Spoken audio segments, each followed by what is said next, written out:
Good morning, my butterfly friends. Today is actually Tuesday. I did not post videos on Saturday or Sunday or even yesterday. Kitty wants up, of course. After having a pretty grueling couple of weeks of medical appointments with my husband, I decided I just needed a couple days off. And with it being Resurrection Sunday, I decided to focus on my family and my Lord. So I took time off, but I did write some things that I wanted to share with you. So pretend it's Saturday. Pretend that yesterday was Good Friday. Pretend that tomorrow is Sunday. And so today is Saturday. Today is the day between the crucifixion and the resurrection. It's a day we don't talk about very much. Friday was agony. Sunday was glory. But Saturday is the long, indescribable, silent ache of waiting. Ooh, that kitty wants to be in this. I've been thinking a lot about what the disciples must have felt on Saturday. Even though Jesus had warned them, he had told them many times that he was going to suffer and die and even come back to life, nothing could have prepared them for the horror that they had witnessed. Crucifixion wasn't just death, it was torture, humiliation, degradation. Just imagine your beloved teacher, their friend, being stripped, beaten, mocked, murdered in front of their eyes. They were not just grieving, they were traumatized. And I think on Saturday, they were perhaps in shock, numb, crushed under the grief, certainly paralyzed by fear, and carrying the heavy guilt of having run away.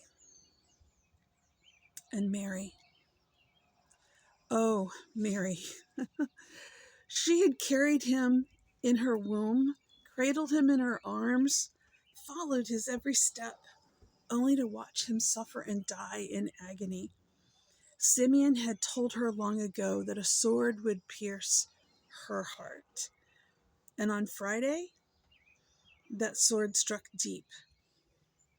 I can imagine how Mary's own heart physically ached when the Roman soldier thrust his sword, his spear, into Jesus' side. Sunday must have felt like living with a wound too deep for words. Their Saturday was not peaceful. It was a day of unbearable waiting, a day when it seemed that all hope had died. And while my life here is so much smaller than theirs, not even in the same realm of waiting, I too feel like I'm living in a Saturday season. Between the planting and the blooming, between the prayer and the answer, between sorrow and full redemption. And my family is walking through hard days, watching someone I love deeply grow weaker and weaker, clinging to hope even as I see the struggle day by day. Here at Mariposa Meadow, I'm also waiting. The fields don't look like the vision I carry in my heart. And it's a waiting that feels quiet and hidden and sometimes terribly slow.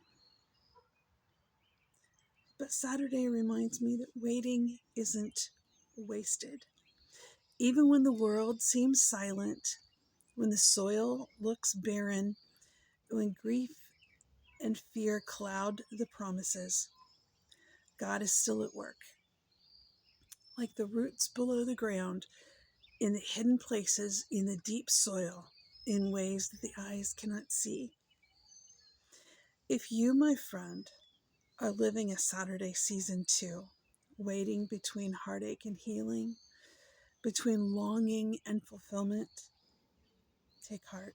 Your story is not over. The seed is still alive under the soil.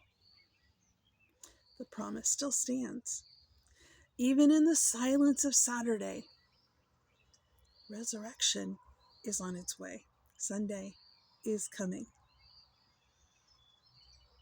Isaiah 40:31 says, "But they that wait upon the Lord shall renew their strength." I pray that you, in your season of waiting, will trust in the Lord and will wait on His timing. The Bible is full of stories of people who didn't wait and what happened there. But it's also full of stories of people who did and the beauty that came out of those stories, even though some of the stories were very painful.